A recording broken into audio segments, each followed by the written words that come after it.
सखी है अरे भोले जी के साजल बारियात आवेला त सखी है पाछे पाछे झंडा फहरात आवेला सखी है पाछे पाछे झंडा फहरात आवेला सखी है शिवजी के साजल बारियात आवेला शिवजी के साजल बारियात आवेला सखी है पाछे पाछे झंडा फहरात आवेला फहरात आवेला जय हो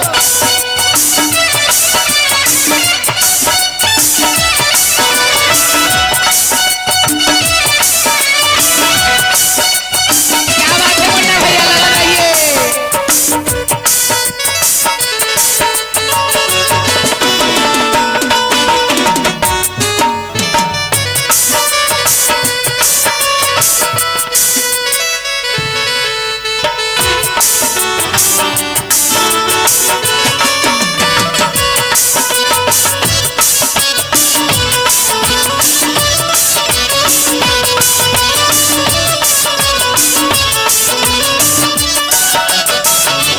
कहते हैं सखी क्या कहते हैं पीछे पीछे भूतवा बाए तलवा आवेला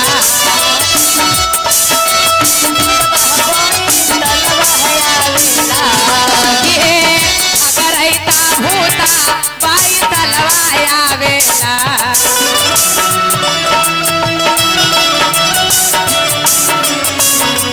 सखी है से कर पाछे साधु के जमात आवेला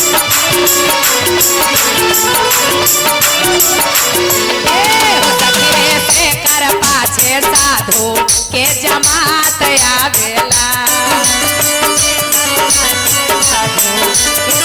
जय हो मीठा मीठा ताली दीदी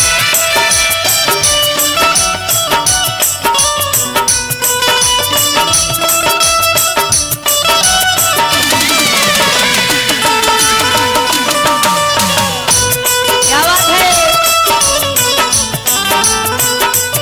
मीठा मीठा ताली दीदी भगवान के विवाह में जय हो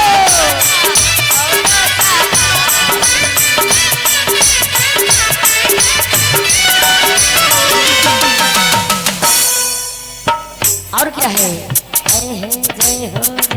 तब कहते हैं दीदी कि भाग जाई न तई बौरावा सबके जान मार दे तब कहते हैं का हे सखी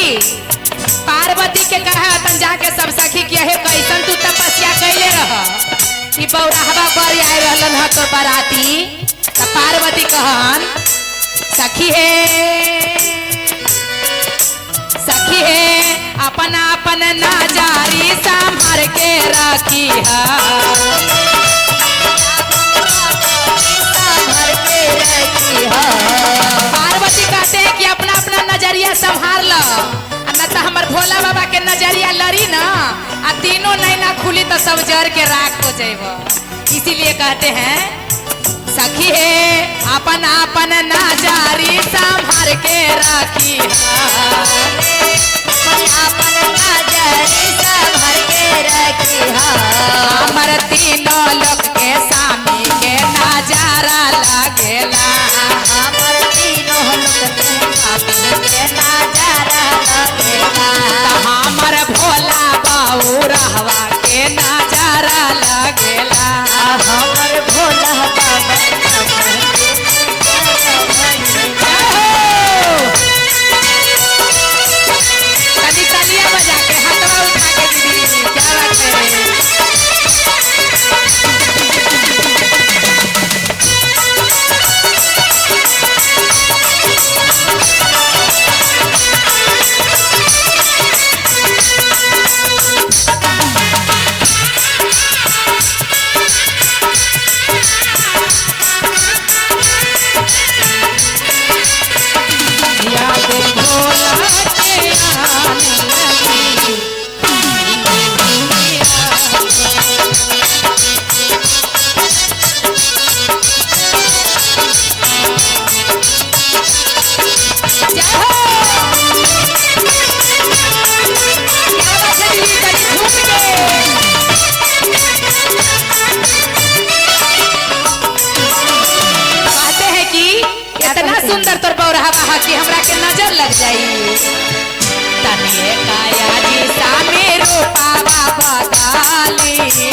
तोहरा के नइखे बा कि हमर स्वामी कहाँ के देश के दुल्हा अइलन ह। ई तीनों लोग के महादेव हन, लेकिन पार्वती कहतन अपना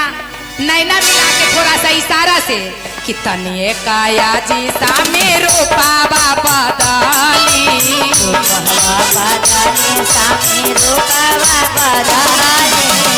गंगा के पैसी समझी कारिया सालानिया,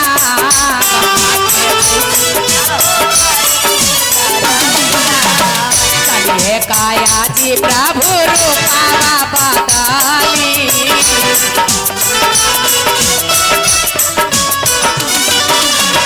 गंगा के पैसे समझी कारिया सालानिया,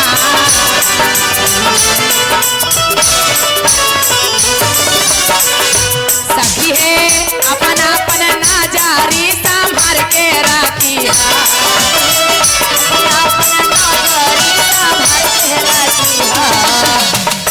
दुल्हे राजा के की नाम है दीदी बधनी बताई ना, जब बबुआ के शादी है बबुआ के नाम का है?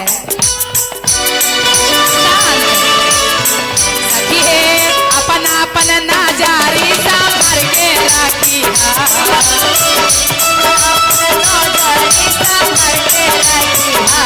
हमर परेशान थे ऐसन दूल्हा के नजर लागेला, बारा सोने बउआ दूल्हा के नजर लागेला, हो नजरिया लागेला, नजर लागेला, हो